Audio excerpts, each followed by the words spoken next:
All right, and we are back with the GSMC Wrestling Laureate podcast brought to you by the GSMC Sports Network. I'm your host, Eric Rodriguez, here every Monday through Friday, 8 p.m. Pacific time, 11 p.m. Eastern time, here to talk about everything in the world of professional wrestling, all the action inside and out, backstage current drama. We talk about news, talk about superstar news from inactive statuses, injury updates, contract negotiations, extensions, and new signings, from promotions from AEW to Stardom, to New Japan Professional Wrestling, to the National Wrestling Alliance, from WWE to TNA, obviously NXT, the GCW, also New Japan Professional Wrestling. Whenever if it makes major news headlines in the world of professional wrestling, we talk about it here on this show every Monday through Friday, 8 p.m.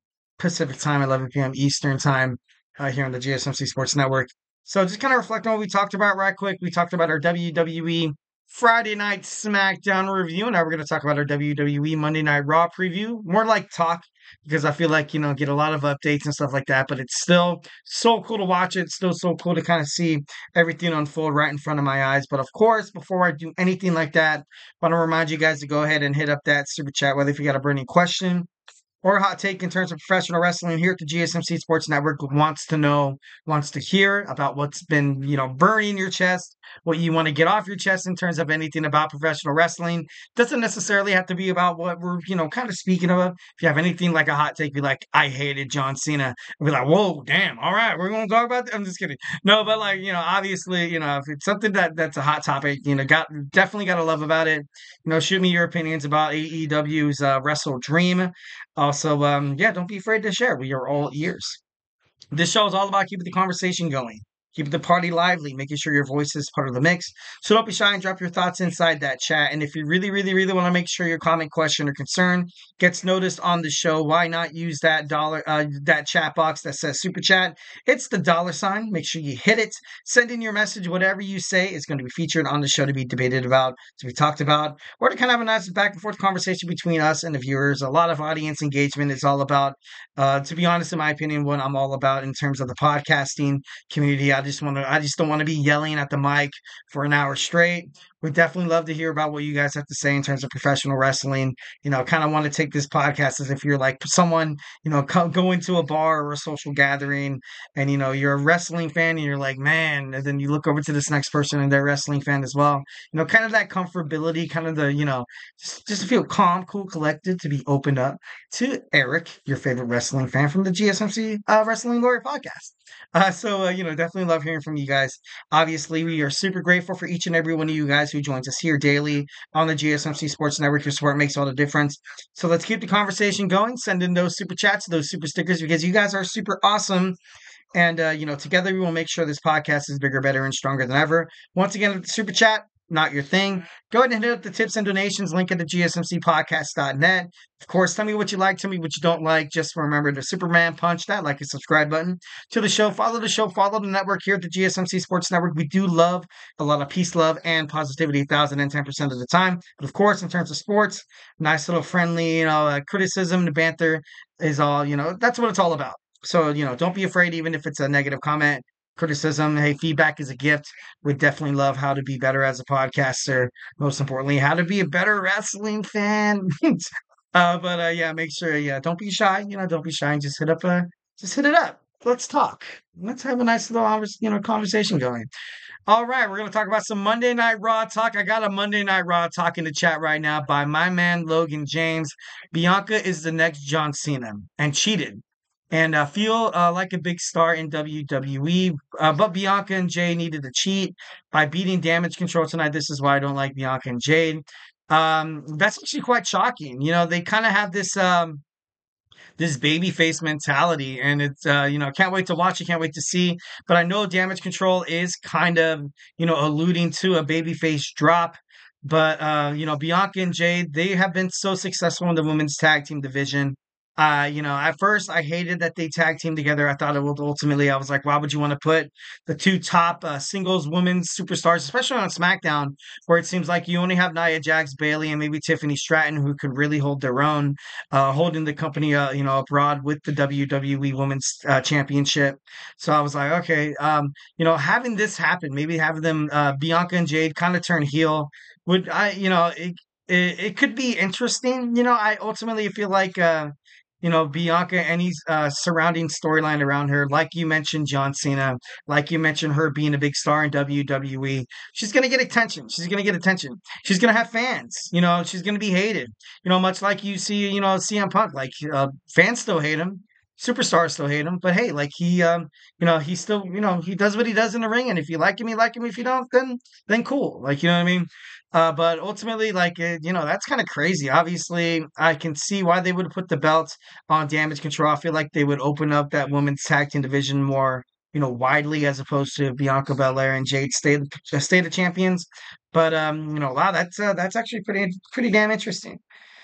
All right, Monday Night Raw. It's going to be in Evansville, Indiana. Sorry, at the Ford Center. Like we mentioned before, Bianca Belair and Jade Cargill will defend their WWE World Women's Championships against Damage Control. But we just found out from my man Logan James that Bianca Belair cheaters.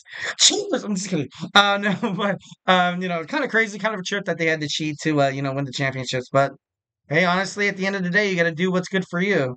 And Bianca Belair and Cargill kind of have that, that killer instinct that I feel like will rub the WWE universe the wrong way. But ultimately, they're just tenacious. You know what I mean? They're just tenacious. All right, next we have Bron Breakker taking on Kofi Kingston. Will this possibly be a way for Kofi Kingston to kind of sway Xavier Woods back into his, back into this whole New Day union? I don't feel like if Xavier Woods and Kofi Kingston breaks up, I feel like it would do more harm than good. Maybe sure you get that, you get that shock factor. And everybody's like, oh my God, posting all over social media, tagging WWE. They get millions and millions of views and hits. But in reality, 2 or 3 months down the line, you have nowhere to put Xavier Woods, ultimately hurting and killing his career with WWE when they decide to break up tag teams. Kind of, especially with a tag team that's been together as long as the New Day. Like, if it was like a newly formed tag team, it was like, hey, we tried it, didn't work out. Guess what? I'm going to turn my back on my partner. Like, it's it's understandable. You know what I mean? I can comprehend that. But if you have something like that happen, we just have a waste. Like I said, doing it for the shock value, I don't want to hear that. But I think Bron Breakker will come out victorious. Next, we have R-Truth taking on The Miz. Will The Miz be visited by the Wyatt Sicks? Possibly could be exactly what the Wyatt Sicks were waiting for, fighting broken men who have, turned on their former friends, their tag team partners. You saw it happen with Chad Gable with the Alpha Academy. It could definitely happen tonight with the R-Truth. They protect R-Truth. They protect the people who are defenseless, who are weak, who will not like R-Truth is weak. Like, I just mean in sense of like character and their momentum heading, of course, heading toward Monday Night Raw. But I don't know, it should be interesting. Speaking of the Alpha Academy, we have them taking on the War Raiders in the War Raiders' first ever match. They're coming back, both of them coming back from injury, so this should be interesting to find out. Rhea Ripley and Tiffany Stratton team up to take on Liv Morgan and Raquel Rodriguez. Obviously, a lot of WWE crown jewel implications heading toward there. Should be interesting. Cody Rhodes and Gunther will be face to face. Who will take home that title? The WWE Crown Jewel Championship, Raw or SmackDown? Kind of like a nice little compensation of how on Survivor Series you used to have the WWE Champion taking on the World Heavyweight Champion to kind of have brand supremacy. You kind of saw it. You kind of saw it hinted on SmackDown when Nick Aldis was confronting Cody Rhodes, being like, "Hey, I need you 100%. I need your head in the game because you need to bring that title to SmackDown." Basically, like basically saying that, "Hey, I care. I want you to win." Like, you know what I mean? I don't want it to be any other way. So, I kind of like how they're incorporating that kind of aspect, kind of that point of view in terms of the storylines heading toward Crown Jewel, because let's all be honest, like Crown Jewel, like I said before, usually you don't have any big storylines explode. You don't have any big main title exchanges. This is kind of like WWE's way of compensating just to make it seem like it just means that much. Like, you know what I mean? You put Gunther against Cody Rhodes, which is an amazing match, by all means, an amazing match. But I feel like there's going to be some muddy waters here. Maybe Kevin Owens or I don't know. I just feel like it's I don't think Cody's going to win. I think Gunther's going to win, but it's not going to be cleanly. And then of course, obviously Nia Jax taking on Liv Morgan is going to be a good one as well. But yeah, it should be pretty interesting. Our Rhea Ripley is set to call out Raquel Rodriguez. So what's up with the new tag team titles? What's up with the tag team titles? I don't get it. I don't get it right now. You have them basically being the only reason why Judgment Day is, kind of relevant in the storyline on Monday Night Raw. And and I don't say that with pleasure. Like, you know what I mean? I don't say that with pleasure. I say it, with kind of hating it because I know with the right push, with the right storylines, all those superstars, even Carlito, it could do so much good for their so much good for their, for their careers. I want to see Finn Balor ultimately take up that spot as the leader of Judgment Day. I don't want to see him as a tag team champion. Like, I don't. And, right now the tag team titles on Monday Night Raw are weak. It's a weak division. You're getting the War Raiders back. SmackDown, as they're getting the Motor City Machine Guns. It feels like both tag team titles are kind of up in flux right now. They don't really have a stable champion. They don't really have a stable division, which ultimately sucks. And you see Monday Night Raw going to 2 hours, which could possibly hurt both the tag team division and of course the women's division as well. But I don't know. It's just this is a huge reason, and I know most of you guys are gonna blame me on my nostalgia here, but I think this is a huge reason why you shouldn't have the New Day break up. Like, you know what I mean? Like, I know they've been tag team champions before. Like, we get it. It might be a little bit too stale, might be a little bit too old. But as a WWE fan and part of the WWE universe, I don't see that. I don't take that perspective. I don't take that. I don't take that stance in this argument. I feel like the only way to basically night and day solidify, the tag team division and the tag team titles to be prestigious, within a blink of an eye, within a snap of your fingers, is to put the titles on a veteran tag team like the New Day. It brings Xavier Woods and Kofi Kingston back together. Big E is months. Like, when I say months, I'm not talking about months, like days, like weeks of coming back to form this New Day thing once again. If he comes back and there's no New Day, what's gonna happen? What's gonna happen with Big E? And of course, like you see them on the USA Network hosting the Scare Tactics show, So I don't know. I feel like for the tag team division, keeping the New Day together would be better. I ultimately thought they were supposed to win against the Judgment Day, but of course, having this character conflict with Xavier Woods, the fans getting scared, backstage superstars are kind of looking at Xavier Woods like, "Hey, dude, what are you doing? You're gonna turn your back on your partner?" Like the LWO, he fought Rey Mysterio, took off his mask by accident.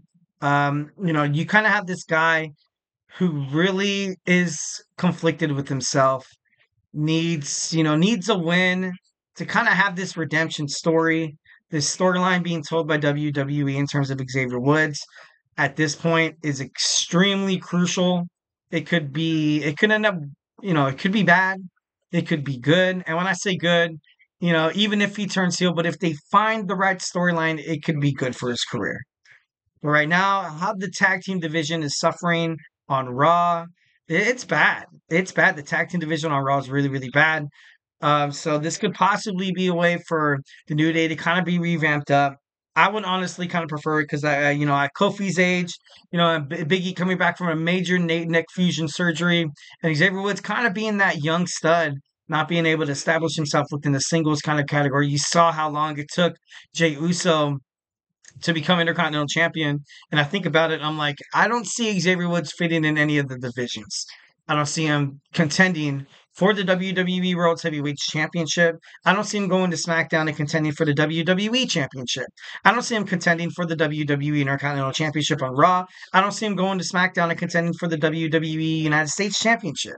Like, nothing makes sense for this guy except for to be tag team partners, to be loyal to his partner, which I hope at the end of the day will happen. But of course, right now, during this new day and age of the Paul Levesque era, right now, it's been nothing but good. So perhaps maybe he has something up his sleeve to make this storyline work, to make it, more believable. But most importantly, leave it good for the WWE universe. You know what I mean? Like I said, I just don't want it to be done for the shock factor. That'd be terrible. That'd be absolutely terrible. Will Damian Priest call out Finn Balor tonight? What is next for the American Made? Will Bronson Reed address what Seth Rollins said? And will Drew McIntyre, much like his counterpart CM Punk, address his future in WWE? All of it live tonight on WWE Monday Night Raw on the USA Network. So make sure you're tuning into it right now. Like I said, it already aired on the East Coast. So I have it recorded. Can't wait to watch it. And yeah.